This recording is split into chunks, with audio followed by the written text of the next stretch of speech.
दिल्ली में और दिल्ली सहित पूरे देश में ओमिक्रॉन जो वायरस है, कोविड का वेरिएंट है, उसका ग्राफ लगातार बढ़ रहा है, उसके केसेस की संख्या लगातार बढ़ रही है। पर अच्छी बात यह है कि इंटरनेशनली जो ट्रेंड अभी तक देखने को मिले, उनसे हमने सबने बहुत कुछ सीखा देश में, और उससे ये भी समझ में आया कि ओमिक्रॉन कैसे बिहेव कर रहा है, उसका कैरेक्टर क्या है।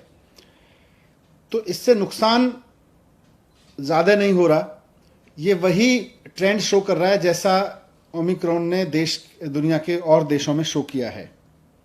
आज टोटल में देखें तो दिल्ली में इस समय करीब करीब पिछले 8-10 दिन में जो केसेस आए हैं, पॉजिटिव केसेस टोटल इस समय दिल्ली में करीब 11,000 हैं। अब उन 11,000 में से हॉस्पिटल में देखें तो करीब 350 केसेस हैं। उनमें से भी ऑक्सीजन पे देखें तो केवल 124 केस हैं।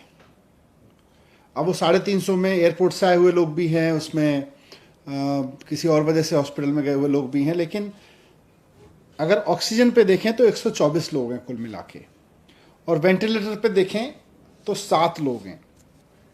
तो एक्सपर्ट्स का ये मानना है कि ओमिक्रॉन का अभी तक का जो बिहेवियर है, अभी तक का जो जिन लोगों को ओमिक्रॉन का इन्फेक्शन हो रहा है, उनको बहुत माइल्ड सिम्टम्स हो रहे हैं या नहीं हो रहे हैं, और जल्दी ठीक हो जा रहे हैं। लेकिन फिर भी अगर लोगों को कोविड हो रहा है तो खतरा तो है, इसलिए इससे बच के रहना भी ज़रूरी है। और बच के रहने का सबसे बढ़िया तरीका है कि हम पूरी तरह से सेफ्टी रखें, हमेशा मास्क लगाएं बाहर निकलें तो, और जब भी भीड़ भाड़ में रहें तो मास्क लगा के रहें। होम आइसोलेशन इसका सबसे बढ़िया सॉल्यूशन है कि अगर किसी को कोविड हो जाता है और कोई सिम्टम नहीं है तो सारे एक्सपर्ट्स का ये मानना है कि होम आइसोलेशन ही रहना चाहिए।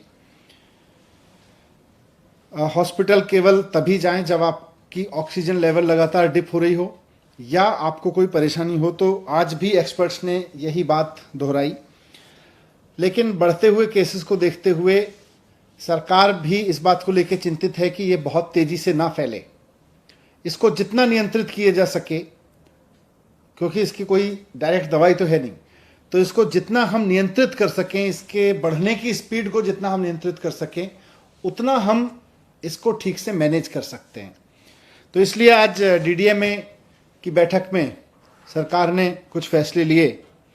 उसमें सबसे इम्पॉर्टेंट है कि दिल्ली में सैटरडे और संडे को, यानी वीकेंड्स पर अब कर्फ्यू रहेगा। तो लोगों से अपील है कि कर्फ्यू के दौरान बाहर ना निकलें, बहुत ज़रूरी होने पर हॉस्पिटल या कोई बहुत एसेंशियल ज़रूरत पर ही बाहर निकलें, लेकिन सैटरडे संडे को कर्फ्यू का पालन करें, घर में रहें, वर्क फ्रॉम होम करें या परिवार के साथ बैठें। दूसरा, केसेस ना बढ़ें, इसलिए ये भी फैसला लिया गया कि जितने भी गवर्नमेंट ऑफिसेज हैं उनमें एसेंशियल सर्विस वाले ऑफिसेज को छोड़कर सबको अभी दफ्तर आने से मना किया जाएगा और केवल ऑनलाइन या वर्क फ्रॉम होम कराया जाएगा। तो government offices work from home mode पे रहेंगे या ऑनलाइन मोड पे रहेंगे। प्राइवेट ऑफिसेज को 50% अलाउ किया जाएगा, वो 50% कैपेसिटी ऑफलाइन रखें और 50% ऑनलाइन या वर्क फ्रॉम होम रखें। एक और समस्या अभी पिछले दिनों में आ रही थी कि जो हमारे बस स्टॉप्स हैं दिल्ली में, लोग क्योंकि किसी न किसी काम से बाहर निकल ही रहे हैं, तो जो बस अड्डे हैं, बस स्टॉप्स हैं, बस स्टैंड हैं छोटे छोटे, और जो मेट्रो के स्टेशंस हैं, वो सुपर स्प्रेडर बनने का खतरा आ रहा था, क्योंकि आधी संख्या कर दी गई थी मेट्रो में कैपेसिटी की, और साथ साथ बसेस में भी कैपेसिटी की वो आधी कर दी गई थी संख्या, और उसकी वजह से मेट्रो स्टेशंस पर बहुत लंबी लंबी लाइनें लग रही थी, बस स्टॉप्स पर बहुत लंबी लंबी लाइन लग रही थी, वहाँ भीड़ हो रही थी, कई जगह भीड़ अनियंत्रित भी हुई, और ऐसे में कोरोना ओमिक्रॉन जो है वो सुपर स्प्रेड हो सकता है वहाँ से। इसलिए इसको देखते हुए ये भी फैसला लिया गया कि बसें और मेट्रो पूरी कैपेसिटी पे चलेंगी, लेकिन एक भी व्यक्ति को बिना मास्क के अंदर अलाउ नहीं किया जाएगा। तो अगर आप बस में जा रहे हैं या मेट्रो में जा रहे हैं तो बिना मास्क के आपको किसी भी कीमत पर अलाउ नहीं किया जाएगा, ना सिर्फ चढ़ना बल्कि वहाँ यात्रा करना भी अलाउ नहीं होगा। लेकिन बस और मेट्रो अब फुल कैपेसिटी पे चलेंगे, ये भी डिसीजन लिया गया। एक बार फिर से मैं कहूँगा कि घबराएं नहीं, घबराने की ज़रूरत नहीं है।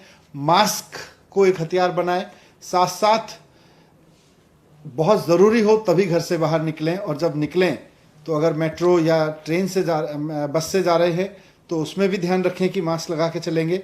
लेकिन सैटरडे संडे पूरी तरह से कर्फ्यू रहेगा।